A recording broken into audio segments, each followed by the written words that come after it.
Install করেছি আজকে যে ক্রেটা 2020 মডেলে আমরা গ্রিল ইগল আই গ্রিল বলে ওটা আমরা ইনস্টল করেছি। আরও ইনস্টল করেছি আমরা যে ব্যাটম্যানের মিরর কাভার, ওইটা imported quality mirror cover install করেছি আমরা ক্রেটার মধ্যে। তো একদম হাই কোয়ালিটির। অ্যান্ড ইনস্টল করেছি আমরা যে MBN light, 10 pieces MBN light আমরা ইনস্টল করেছি। দেখতে পাচ্ছ ভিতরের ইন্টেরিয়ারের যে একদম লুকস পুরো চেঞ্জ হয়ে গেছে।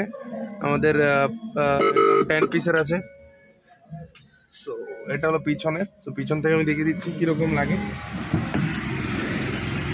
সো একদম ইন্টেরিয়ারের যে লুকসটা পুরো এমবিএন লাইটে চেঞ্জ হয়ে গেছে। এটা মোড চেঞ্জ করতে পারবে, 10 পিসেস আছে। সো আরও অনেক ফিচার্স এটার মধ্যে অ্যাভেলেবেল আছে। সো পিছন থেকে দেখতে পাচ্ছ। তো যাদের এরকম লাইটস অ্যান্ড মডিফিকেশন গাড়ির